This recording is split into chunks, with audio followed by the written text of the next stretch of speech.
Hey everyone. So this is part two of the Black Lives Matter, the Message of Black Lives Matter video.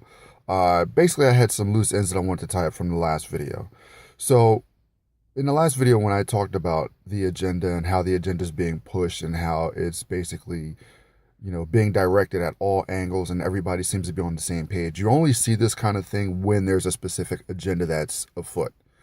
And Black Lives Matter, as I stated before, is being used to help further this agenda.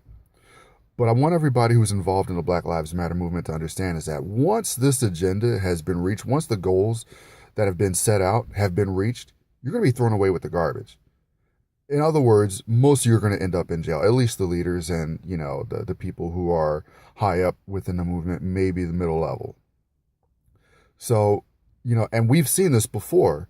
There's been plenty of times. Hal Turner's another one who was used by the FBI. He was actually an FBI informant. And, he was allowed to say things inciting violence and, where most people would have been arrested on the spot. I mean, this guy was threatening federal judges, and he was basically a white supremacist, quote unquote. So, but once his usefulness was over with, he's now in jail. And so this is what's going to happen to you guys once this agenda has been fulfilled.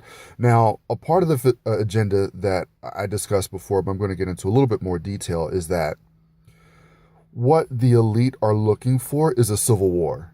And they're going to use race relations. They're going to use Black Lives Matter as a way of starting this civil war / race war.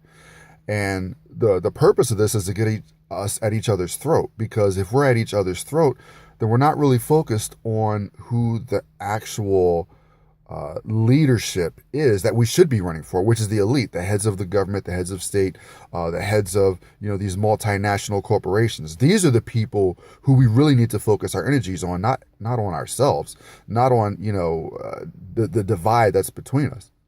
So going back to the Black Lives Matter, anytime that there's some kind of racial divide or anybody who's causing divide or doing anything that's divisive, the powers that be are all for it. So if you look back on Malcolm X, when Malcolm X was, a part of the Nation of Islam, and he was speaking rhetoric that was divisive between whites and blacks, FBI, CIA, they left him alone. He had no issues. But the minute he started preaching unity and talked about working together with white people to further everyone's best interests, that's when he starts getting followed. That's when he has his phones tapped. That's when he gets assassinated by the CIA using the black Muslims. So my message here is that when we start using unity, when we come together as a people, that's when we're really able to affect change. And this is what we need to be focused on instead of this racial divisiveness, because the New World Order is coming for all our heads, whether you're black, white, Chinese, whatever. It doesn't matter. They're coming for all of us. And the ultimate goal is to kill us all.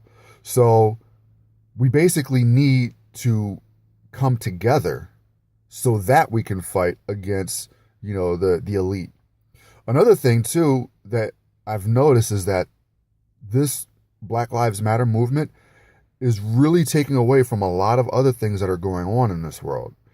Like, for instance, you have Putin, who just came out in Russia saying that the West is moving nuclear weapons in on the borders of Russia, and basically they're going to start World War III, a nuclear war. I don't know about you, but I'm not really looking forward to a nuclear war. And a nuclear war doesn't discriminate. Black, white, it doesn't matter. Nuclear weapons will kill you. They don't care. So we have all these other things that are going on in the world, but it's not really in the news because they're all focused on black versus white, cops killing black people, which again is not really as big of an issue as they make it out to be. So ultimately, we have to get past this. We have to get past what the media is pushing in our face, because anytime the media pushes something in your face, there's an agenda behind it. And that, it's not in our best interest. So bottom line, stop watching the news. Stop, preaching this hate, white against black. We need to come together and focus as humanity to defeat, an elite who really does not have our best interests in mind. All right, I'm pretty sure that's enough to wrap up this video. Next one, I'll probably talk about, some more positive, motivating type stuff. All right, everyone have a great day. Check out my YouTube channel. If you like it, like the video, and subscribe to my channel. Peace.